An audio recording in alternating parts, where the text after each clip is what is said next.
সংসদ নির্বাচনে সংরক্ষিত প্রতীকের তালিকা থেকে নৌকা প্রতীক বাদ দেওয়ার দাবি জানিয়েছে জাতীয় নাগরিক পার্টি এনসিপি।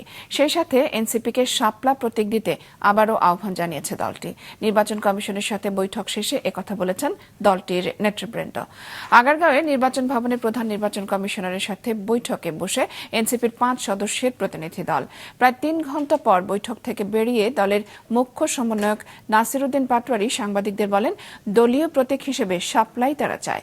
শাপলা ফুল জাতীয় প্রতীক নয় উল্লেখ করে বলেন, শাপলা পেতে বাধা দেয়া হলে রাজনৈতিকভাবে লড়াই করবে এনসিপি। এই কমিশন একটি দলের মুখপাত্র হিসেবে কাজ করছে অভিযোগ করে ভোটের আগে কমিশন পুনর্গঠনের দাবি জানান তারা।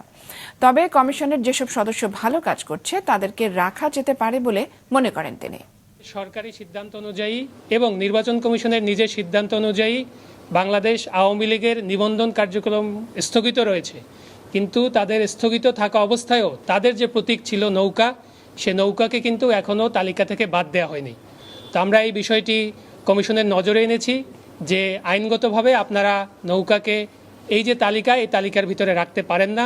আমাদের শাপলার কোনো বিকল্প অপশন নাই, কারণ লিগ্যাল ওয়েতে আমরা দেখেছি আইনগতভাবে শাপলা পেতে আমাদের কোনো বাধা নেই।